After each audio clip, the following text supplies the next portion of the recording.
friends, and welcome to another day of Crochet and Crime. It is Monday the 17th of April 2023. And if you are in Queensland, then your children are going back to school today. Whoop, whoop, whoop. And I have a brand new day full of crime just for you. Well, the whole day is not full of crime, just this little, segmenty part is full of crime. Anyway, we're going to be crocheting these guys as part of my EV and talking about crime, because that's what I do. If you are new to my channel, please subscribe, like, follow, do all that jazz. If you are new to my TikTok channel, please like, follow. They're just there. The button's just right, around about there-ish somewhere. Follow and like me for more content. Let's get started.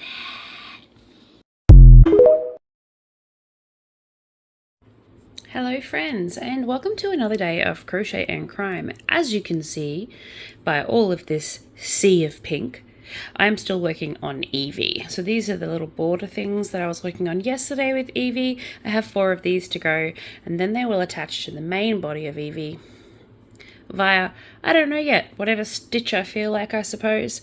But I have already done 2 of this lovely popcorn stitch, and I will continue that around the other 2. Now, while I talk to you guys about crime, so firstly, our first story off, our first cab off the rank, if you will, is an inquiry into Bruce Lehrmann, a rape trial here in Australia. So Bruce Lehrmann, for those of you who don't know,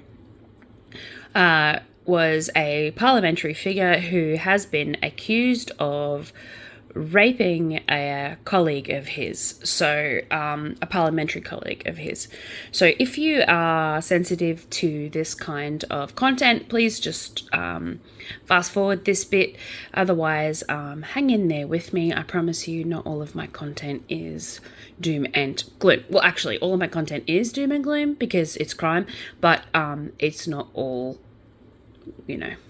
rapey, if you will. I don't know if that's an actual term, but it is now. You're welcome. So I'm just doing an extended, it's not a popcorn stitch, sorry, an extended cluster stitch. That's what that is. Isn't it pretty? I love it. Anyway, so an independent inquiry into how police, prosecutors and victim support services handled former Liberal staffer Brittany Higgins. That was the woman that he was accused of raping, is set to hold its first ever public hearing. So, sorry, whoopsies, I forgot to chain 3. Give me a second. Voila, this is what happens when you do it as you go. Don't know why I have an accent, but I do. Anyway, the inquiry was established by the ACT government last year after allegations were made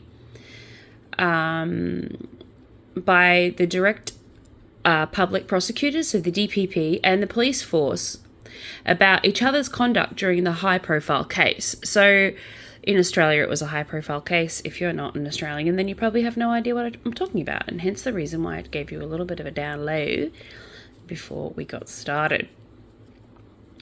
So Bruce Lehrmann, Lehrmann, I always say that incorrectly, received an anonymous threatening email, he reckons, 2 days before Brittany came forward to say that she was raped. So that's put a spanner in the works, anyway, so to say. So the charges against him were later dropped. Against Lehrmann were later dropped because of concerns of the impact of a second trial would have on Higgins's mental health.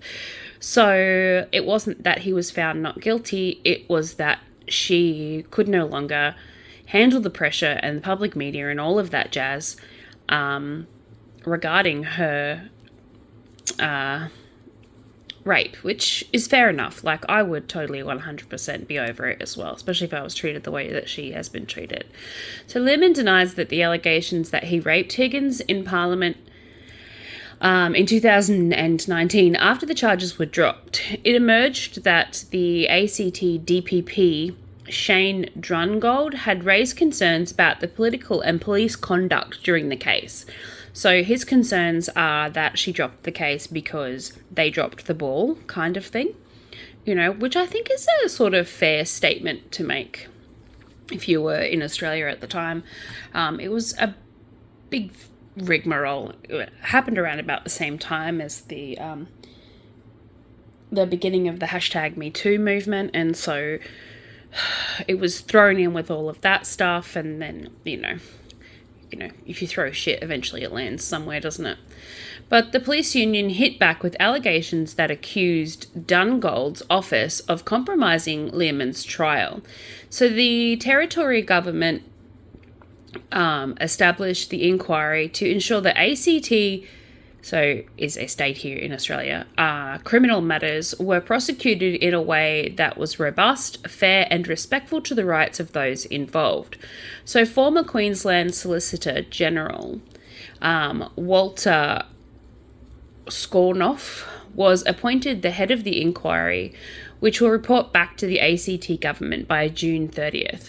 So an inquiry has been opened up, which is good, because it would be really nice to see people be held accountable for what they have done. So former Queensland, like I said, the solicitor, and at an initial hearing on Monday, he outlined that the nature and the scope of the inquiry, which will examine the conduct of the criminal justice agencies during Learmonth's trial. The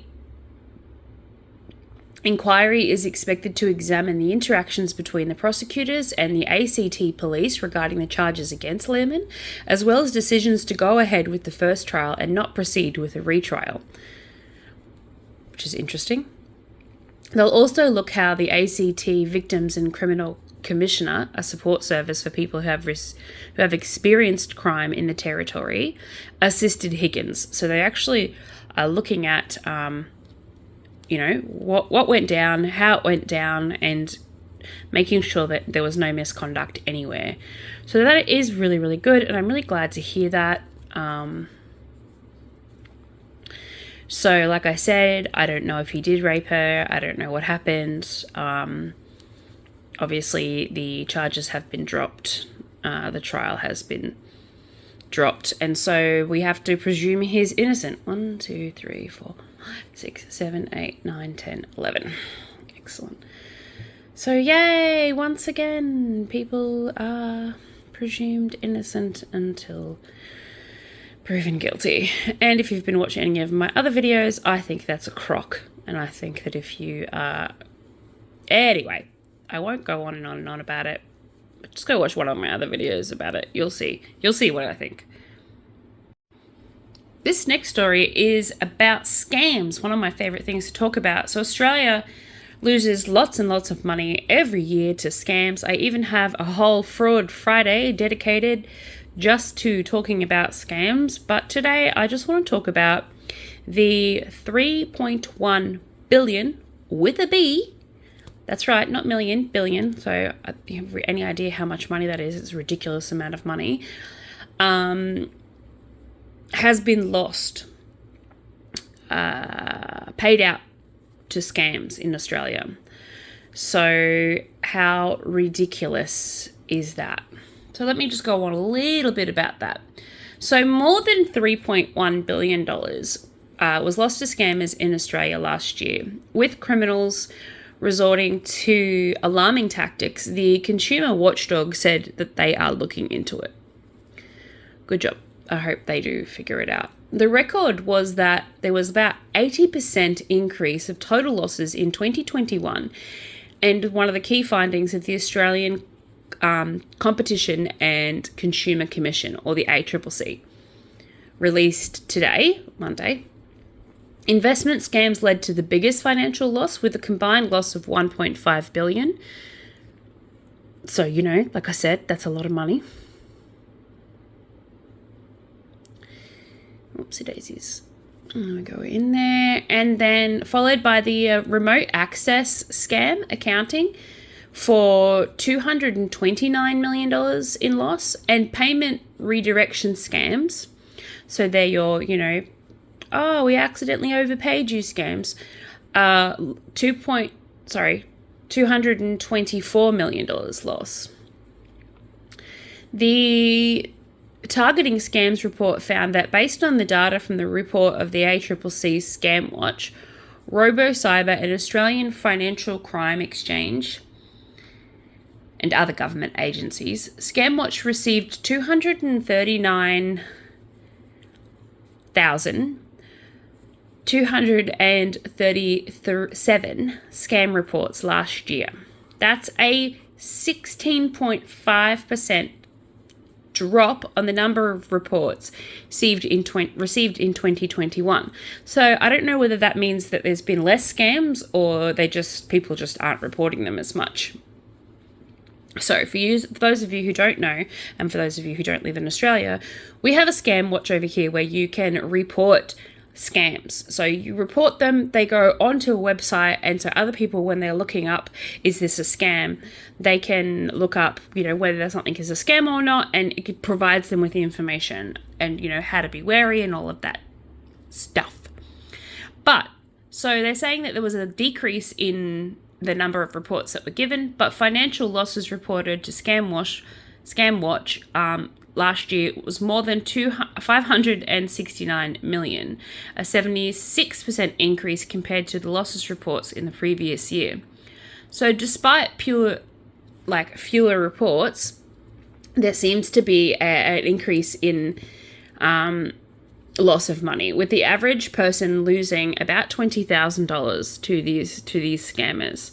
Like I said, that's a lot of money. I mean, I don't have that kind of money. I don't even have $2 in my bank account, let alone $20,000.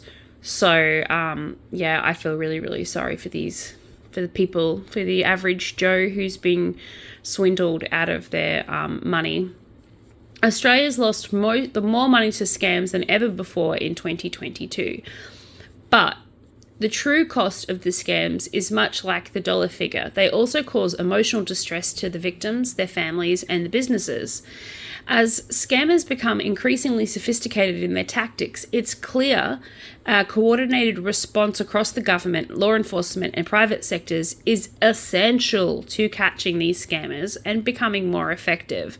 So I don't know if you guys have seen in supermarkets and stuff now, like you can't go in and get gift cards without all those signs everywhere that says be wary of scammers.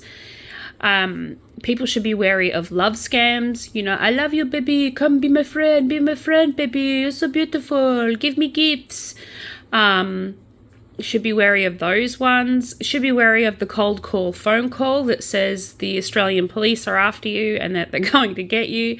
The Australian police are not going to ring you first. No one rings somebody and says, oh, we're going to come and raid your house. They just raid your house. If you're doing the wrong thing, they just raid you. They don't ring you first to pre-warn you that they will be raiding you. So just ignore all of those kinds of phone calls. Don't even engage with them.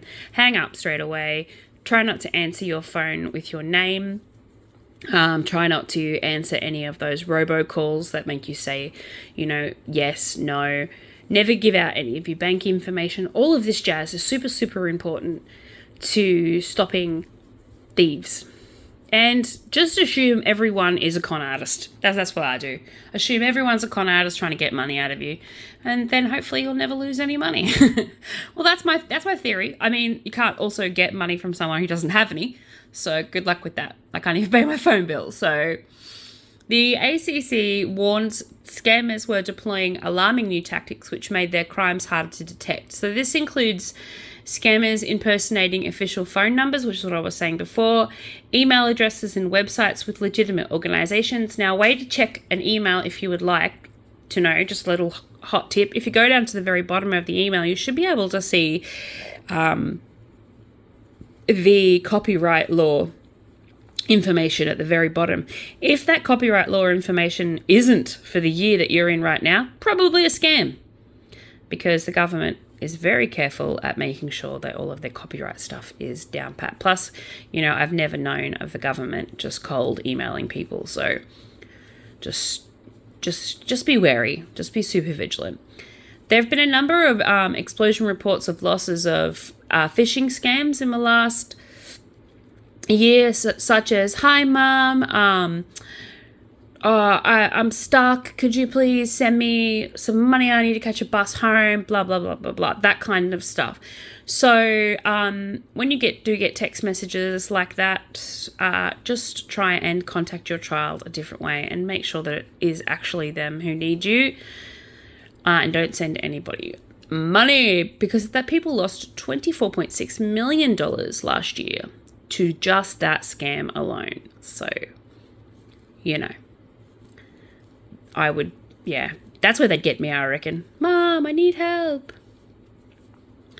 Yeah, so vulnerable Australians and those experience hardship are amongst the most impacted by scams. 1, 2, 3, 4, 5, 6, 7, 8, 9, 10, 11. And I'd say that has something to do with the fact that some of these scams involve pay, you've won a lotto. All you have to do is pay $500 and I'll release a substantial amount of money to you via PayPal. And then the people click the link and they send this $500 off, or these gift cards or whatever. And that's how they lose their money. So if it's too good to be true, it's probably full of shit. That's my advice. And yeah, like I said, I could talk about scams all day long. So just be wary, peeps. Seriously, just be super duper vigilant, and assume everybody is trying to rip you off. That's my advice. Cynical, I know, but it's better than waking up one morning with even less money than you had before. And no one needs that. So I will move on from this story. This next story is out of Melbourne, where they're looking for a driver who has ran down a cyclist in Melbourne. So there's some CCTV footage of the car that was following the cyclist when he was run down by a car. Like literally in the video, he just makes a beeline for the cyclist and just like knocks him off his bike. So it's not like it was even an accident. He purposely ran into this poor cyclist. So a driver is being sought after. He allegedly hit a cyclist and then ran and injured him last week. Police were told that 59-year-old Peckham was cycling along Noble Park in the city's southeast at about 6:40 p.m. Sorry, AM. I've got a serious problem with the PMs and the AMs lately. Anyway, it was April 13th when he was passed by a white car. The car then stopped on the road and let the bicycle past them. Then he accelerated towards the rider, mounted the curb, and hit him. How ridiculous. So firstly, he let them pass, and then he mounted the curb to hit this poor bike rider. Like, ridiculous. He could have killed him.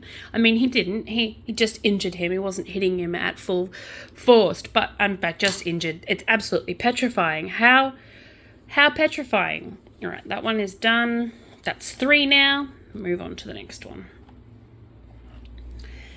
Yeah, so the driver's being sought, like I said, after he struck a hit and run. The bike is completely like schmozzles. It's just like he like obliterated it. He fell off his bike and landed on the road, and while the car continued dragging the bike for another 100 meters down the road. The car has been described as a white 2008 to 2017 Mitsubishi Lancer and was last seen driving northwest through Douglas Street and Heatherton Road intersection. The cyclist was left grazed and bruised and was taken to the hospital for treatment. And the person that was travelling behind this car, who saw it unfold and captured it on their dash cam, stopped to help the man. So he got assistance straight away, which was absolutely lovely. And obviously the people who owned the car gave that dash cam footage to the police. So they have at least proof and evidence of what had gone down, transpired, because it's kind of hard to believe that anyone would purposely stop, mount a curb, like stop, let a cyclist go past, then mount a curb, accelerate and run them over and drag their bike. So I'm glad they were able to get that on footage. So there is no dispute about intent. He intended to hit that driver. So anyone who witnessed the collision or has any more CCTV or dash cam footage, could you please call Crime Stoppers on 1-800-333-000. Awesome. Thanks. This next one is super gruesome, so I will give the caveat that this one is gruesome, and hopefully we will have more updates on it so I can talk about it on Murder Monday, which is what I will be doing next week. But for today, I'm just going to do my normal news thing, and we'll see how Murder Monday goes. So a dismembered woman has been found in a bag at a Malaysian bus stop, and they suspect that she may not be Malaysian, but perhaps a tourist or something, which is the reason why I am talking about it today.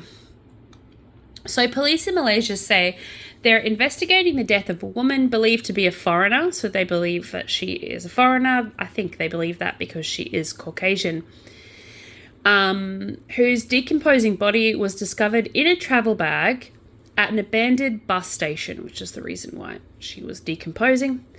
A passerby found the bag near a building belonging to the state electrical company earlier this week, and a district of the southern state of Johor, the state news agency, reported that the body seemed to have been there for quite some time. The police said the highly decomposed state of the body, which was established from more than 50% of the body had been decomposed, hampered the trial's identification efforts in Burma because they don't actually know. They can't identify who the person is. That's how badly decomposed they were. However, a preliminary post-mortem report by the hospital suggested that the body belonged to a woman over the age of 25 who has sustained a serious, obviously, head injury and may have died around, they think, 2 weeks ago. According to the website, police believe the woman was a foreigner due to her Caucasian appearance.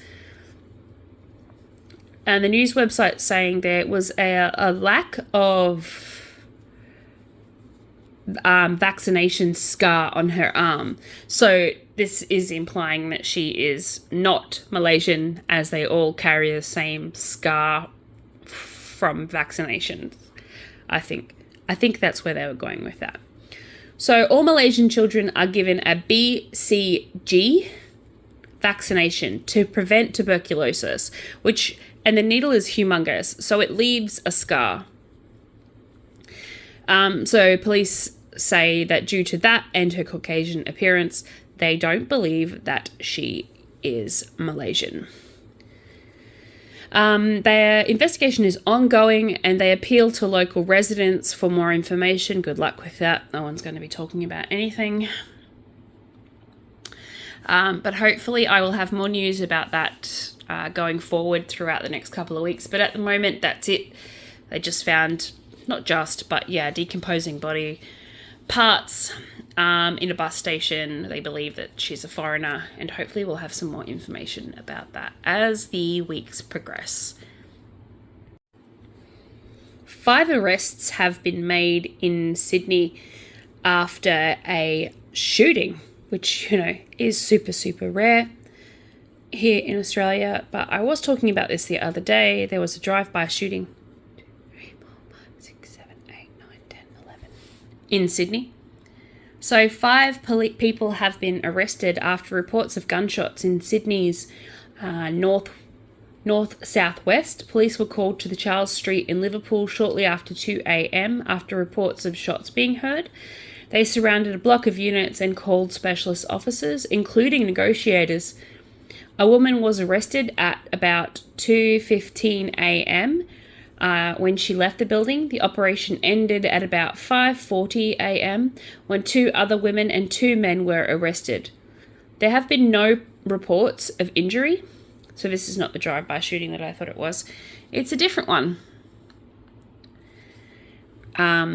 So that's good that nobody was injured. It's fantastic. Police are set to execute a crime scene warrant at the scene later on today, and hopefully we'll have some more information. But if you do have any information regarding this crime, then please call Crime Stoppers on 1-800-333-000. I'm going to pop that number in the comment section as well, because there's a couple of videos today in which I am asking for anyone who has any information to come forward. So, yeah, now you don't have to pause the video and write that down. I know, I'm a genius.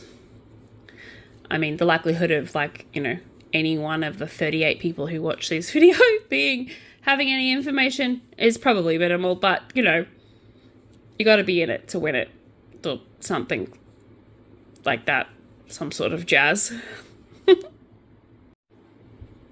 Gang-related kidnappings are on the rise, and 2 people are charged with an alleged abduction of a couple. So how interesting is this one? So police in New South Wales have sounded the alarm over a rise in gang-related abductions, confirming 2 men have been charged with alleged car park kidnapping. I love how in Australia we just name things. Like, yep, gotta call that car park kidnapping. That's what that is. Of a couple that resulted in the amputation of a man's finger. Interesting. The alleged kidnapping of the man and woman occurred in a car park at 11:40 a.m. in January in Fairfield in Western Sydney. It's one of the 5 confirmed or suspected kidnappings this year alone.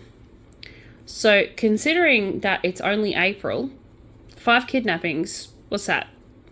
A little bit over more than 1 a month? Is a ridiculous amount of kidnappings. So, police allege that on January 18th, 2 men wearing black balaclavas grabbed the man, 26, and a woman, 24, and forced them into a vehicle. Good job, good job. The pair were walking towards a car park on Court Road. Sorry, I needed to see that. When they were taken. 2 days later, they managed to escape from a local Swan Bay, about 25 kilometres north of Raymond Terrace, and called to family members who contacted police. The man was treated for a finger that had been amputated, and the pair were taken to John Hunter Hospital earlier this month. Detectives under Strike Force Bellardi executed 2 search warrants on 2 homes in Smithfield and Cartwright at 6:45 a.m. 2 men aged 24 and 25 were arrested and taken to the Fairfield police station, where they were charged with multiple offences. Police will allege in court that the pair were taken to the location in Swan Bay, where they were held against their will, obviously. The older man was also charged with 1 count of damaged property by fire from a separate incident, where a Molotov cocktail was allegedly thrown towards a home. Both men have been refused bail when they appeared at the Fairfield local court earlier this month. They will appear before the Parramatta local court on Monday, the 1st of May in 2023. It's the latest spate of similar kidnappings that have happened across Sydney and the surrounds. And we actually, because the case is still ongoing, I don't have any information about why they were kidnapped or why his finger was removed. I know it's not funny, but I don't know why I laughed. On March 9th, in an unrelated incident, Peter Vlog was allegedly abducted from his Smithfield home in front of his partner and had his teeth forcefully removed. Jeebus. The 26-year-old was rescued by police from a home in Belmore after 5 days of alleged torture. 6 men have since been charged. So that's just in the last couple of months. So in the last couple of months, a couple was kidnapped in a car park, and the dude's finger was chopped off, and a dude was kidnapped from his house in front of his partner, and he had teeth removed. And 6 other dudes were arrested for that. So I don't know what's going on in Australia. I don't know what is happening. Why are people kidnapping people and removing their body parts? I have so many questions and so little answers. So many. So many! Okay. There has been a riot in a prison, a juvenile prison, at one of WA's toughest prisons, apparently, injuring 6 guards. Wow. So, let me tell you more. I know, edge of your seat stuff, guys. Edge of your seat stuff. So, juveniles inside one of Australia's toughest jails has injured 6 prison guards during a violent standoff that lasted more than 10 hours. Saturday's chaos was sparked when 2 detainees at the Perth prison allegedly struck an officer in the head with a makeshift weapon before stealing her keys. They were like, "Oi, we want your keys." And they rolled her for her keys. Authorities said 13 juvenile detainees assaulted the guards, damaged 3 buildings, climbing onto roofs and throwing debris and fire extinguishers. One guard, aged in his 50s, needed to be taken to hospital for a broken foot. So, sucks to be him. The chaos unfolded at 4 p.m. when 2 inmates inside allegedly hit a youth officer with a metal bar and took her keys to release others from their cells. Andy Smith from the WA Prison Officers Union said he'd never heard of an incident like this in this state. I mean, it happens. Obviously, something was wrong. Once a detainee gets a key, it ceases to be a prison, he said. Well done. Genius. This guy's a genius. Someone give him a medal. The troublemakers were being held in an adult prison controversial unit 18, which was set up for those who behave badly at the Bankson Hill Detention Centre. But not all kept there are underage, which is something Premier McGowan wants to change. So I'd say that's the reason why they were rioting. So they've mixed adults and children together in this one unit, which is ridiculous. When you turn 18, you're no longer a juvenile unless there's some exceptional circumstances. You should be transferred to an adult prison, he said. But at this place is undergoing a major security upgrade, clearly needed, in the months before 18 is to be shut down. So they are doing renos, obviously, and have mixed them all together. So they're trying to do the best they can do, but I still think that's absolutely ridiculous and probably in part the reason why they were rioting. We don't know. We don't know why they were upset. So 9 News understands that the ringleader has a history of attacking officers and had stolen pepper spray from one only days earlier. Again, I'm just saying, alarm bells are triggering in my head, and I'm not saying that it's okay to riot or hit guards or whatever, but if these kids had the right coping mechanisms to deal with trauma and drama and discomfort, they wouldn't be in prison to start with. So yeah, let's just take that into consideration, and that they are children, and that children, before an adult turns 21, they have no frontal cortex reasoning. So that's the front part of your brain, has yet to develop. It's underdeveloped. Therefore, you get frustrated, you lash out. And some people have never been taught that lashing out only gets them into more trouble. So yeah, I said, I don't condone this behavior. I don't think it's okay for these children to lose their tiny minds. I have no idea why they got upset, but I can speculate, and I speculate they had some problems and they were trying to sort them out. So I agree with this statement that says the juvenile system is... What have I done? Something. The juvenile system is in desperate need for a massive overhaul. We can't just have them assaulting officers. We can't just have them assaulting themselves. We can't have them hurting themselves and hurting others. and then being released back into a system where they can do it again or where they can be hurt again. Something is going wrong. The union predicts more drama unless staffing levels are urgently increased, and I agree. Right now, as of today, that one prison is 90 officers short. That's a lot of police. That's a lot of prison guards and a lot of police and a lot of sort of social workers short to be short of. But yeah, like I said, I could rant on about this for ages. I think our prison system, especially our juvenile one, is just, I don't know how to fix it, but I know that the current system isn't working and we need to figure out how to fix that. So there's the 4 of those. And I have one more story, so I might get started on the next round of just the first one. Alrighty, so teens have been charged after alleged gunpoint robbery on Sydney's northern beaches. So a teenager has been charged with, like I said, the alleged robbery of a service station at gunpoint in Sydney's northern beaches. The boy, aged 15, so again we have another juvenile offender, entered the petrol station on the Strand in Dewa, armed with a gun, wearing a face covering on Saturday night. Which is absolutely horrible.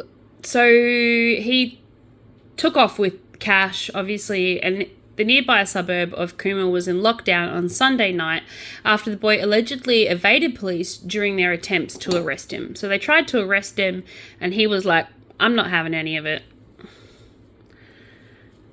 And next minute, police were unable to obtain him, so they put the whole suburb in lockdown. Super helpful. If you don't know me, that's me being sarcastic and sardonic. Alrighty, so officers armed in bulletproof vests were seen scouring the area, looking for the boy who took off on foot. Quick as sticks, sniffer dogs were deployed at the scene and eventually found the teen hiding in the bushes in a stranger's backyard with the help from locals. So they probably did the right thing by shutting down the whole suburb, I suppose. Can't be robbing people, taking their cash. So, also at gunpoint, that's horrible. Absolutely horrible. He was allegedly found with the wad of cash. They had assistance from one of the police dogs and a number of local cars, and they managed to secure the perimeter, and they found him quite quickly and without too much upset to the neighborhood. So that's good. And he was hiding in one of the neighbors' yards, and they were just like lucky, apparently. They'll be making further inquiries into relation to how he became in possession of a weapon and also of the money, because he's saying that he didn't steal it. Of course not. They're also looking for another of other offences that may have been committed by the teen. The teen was arrested and taken into custody and later charged. The weapon has yet to be found, so he yeeted the weapon wherever it is, and that is petrifying to me, that there is a weapon out there somewhere just laying in the bushes waiting for some other kid to come along and pick it up. So, if you do find that weapon, please hand it in to police. Just saying. Okay. I have one more story to go and then I will wrap up for the day. But there is a man helping police after an alleged crime spree in the north of Brisbane. So a man is helping police with their investigation into a crime spree across Queensland's Moreton Bay region. Police allege that a 32-year-old man walked through the back door of a business in Deception Bay, Debo, around 6:15 a.m. yesterday and threatened a staff member with a gun and demanded keys to a car. I apologise for my Debo reference, but I used to live in D-Bay, and I still say that way for some weird reason. But the worker didn't have access to the keys, so the man left and went to the neighbouring shop and demanded access to the keys to the car. So he was like, oh, what? Wrong place. Never mind. Carry on. Have a great day. And then yeeted himself next door to accost those poor buggers. So, snores. Oopsie daisies. We want to match these ends. So this one's only got one. So this one will only have one. Ta-da, da-da-da-da-da-da. Alrighty, so, sorry, I got distracted back there. There was an altercation that occurred with the staff member who received a punch to the head. However, again, the man was unsuccessful in obtaining a vehicle and fled the scene. So he, that makes me wonder whether the gun was real or not. Well, I'm thankful that he didn't use the gun if it was real. I'm not thankful that he punched someone in the head, but, at least he didn't get what he wanted. It was reported to police that at 9:45 p.m., the same man tried to break into an ATM in Dubai, unsuccessfully. And then at 1 a.m., a Hyundai Santa Fe rammed the front of a business at Margate, a suburb just 20 minutes from Dubai, but was unsuccessful in entering that store as well. This guy is like Australia's worst criminal. I swear to God. So police started tracking the alleged offender's car with the help of a Polar, which is actually like a camera system, as it headed south from Margate to Houghton Highway via the Gateway Motorway, then the Logan Motorway, and then onto the Cunningham Highway. Good job. The car stopped for petrol at a service station in Aratula, where police swooped in and arrested the man.